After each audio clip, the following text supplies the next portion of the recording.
Synopsis. L'histoire de 3 paquets de paille de riz gluant.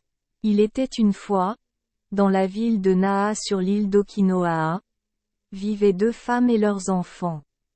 Quand le garçon avait 7 ans, sa mère était souvent malade.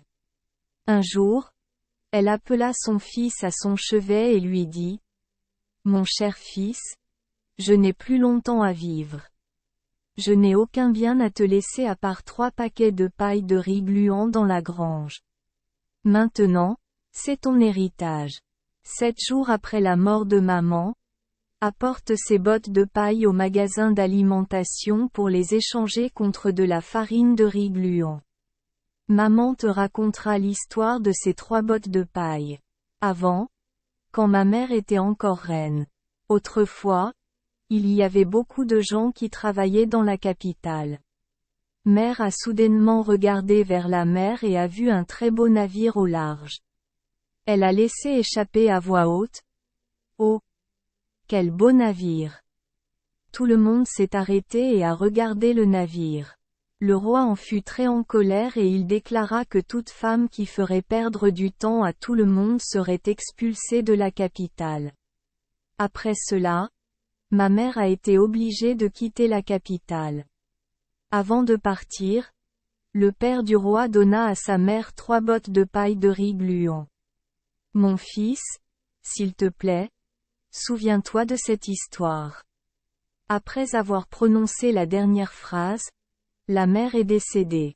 7 jours après le décès de la mère, le fils a apporté 3 paquets de paille de riz au magasin d'alimentation comme sa mère lui avait dit de le faire. Mais personne voulait échanger quelque chose contre lui. Il est resté assis là pendant 2 jours. Le 3e jour, un patron est entré dans le magasin et lui a demandé s'il avait vendu ce paquet de paille. Il a dit qu'il voulait seulement l'échanger. A pris de la farine de riz gluant. Le patron a accepté de lui échanger 1,5 kg de farine de riz gluant. Il a pris la farine de riz gluant et est allé au magasin. Il est resté assis à la porte pendant une journée entière.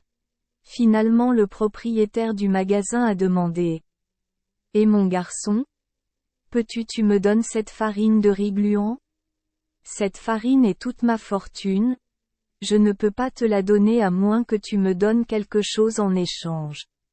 Alors tu me la vends. » « Non. Je ne la vendrai pas non plus. Mais si vous me donnez cette bouilloire, je vous donnerai cette poudre. » Le propriétaire du magasin a accepté de donner au garçon une bouilloire aplatie pour prendre la poudre de riz gluant. Le garçon est retourné à la forge, et est resté là pendant 2 jours. Finalement, le forgeron s'approcha du garçon et lui demanda : « Puis-je te vendre cette bouilloire ? Je ne vends pas, mais si tu veux, je peux t'échanger une épée. Alors, quel genre d'épée aimes-tu ?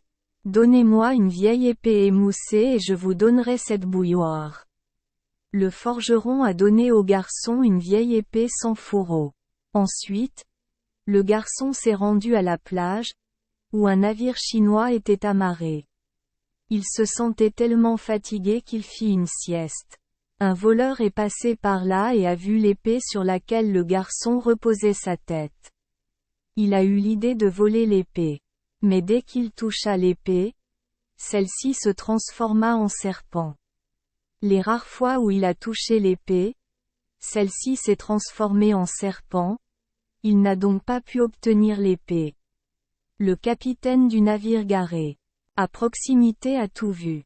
Il rappela le garçon et lui dit : « Bonjour.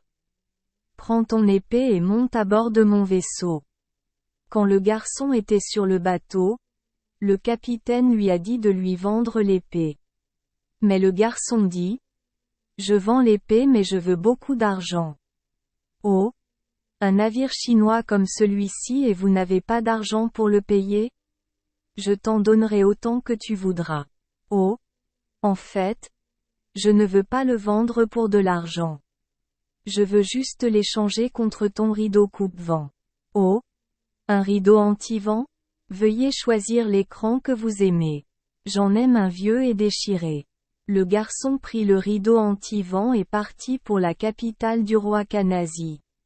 Il entra dans le jardin de la capitale et recouvrit un petit monticule du jardin d'un rideau anti-vent. Puis il s'est allongé là et a fait une sieste. À ce moment-là, un rossignol se posa sur le rideau devant et se mit à chanter. Immédiatement, d'autres oiseaux chantèrent aussi. Le roi a tout vu, alors il a appelé le garçon et lui a demandé : « Eh, mon garçon, s'il te plaît, vends-moi ce rideau coupe-vent. S'il vous plaît, pardonnez-moi, roi, mais je ne peux pas vendre ce rideau anti-vent. Les poux peuvent être échangés contre deux choses. C'est quoi ces deux choses ?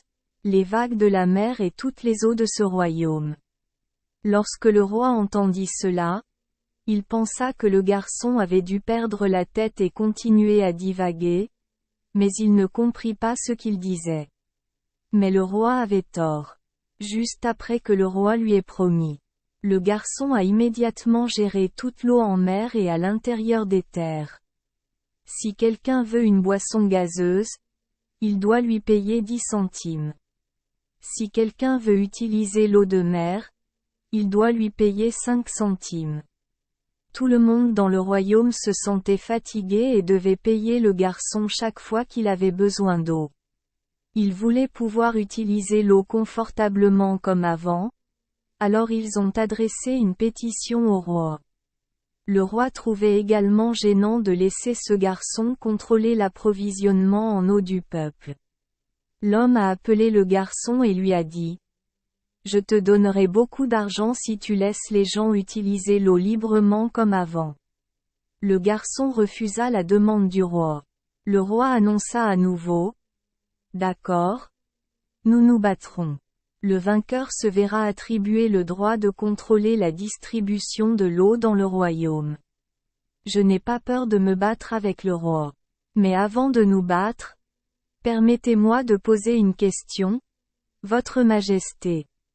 Lorsque votre mère était encore reine, elle a été chassée de la capitale parce qu'elle avait dit quelque chose qui faisait hésiter un instant les ouvriers. Alors, qui est celui qui a chassé la mère et l'enfant de la capitale ?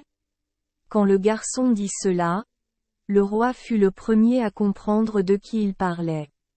Le roi dit au garçon : « Je te donnerai le trône si tu acceptes que tout le monde utilise l'eau comme avant. » Le roi céda alors le trône à son fils unique. Merci les enfants des Esperluette Croisillon 39. Avoir écouté des contes de fées au jour Esperluette Croisillon 39. 8. Espérons que les histoires apporteront aux enfants des moments heureux et significatifs. Si vous aimez notre chaîne, veuillez appuyer sur le bouton S Esperluette Croisillon 39. Abonner, pour ne manquer aucune histoire intéressante. Je vous souhaite une bonne nuit de sommeil et de beaux rêves. Rendez-vous dans la prochaine histoire.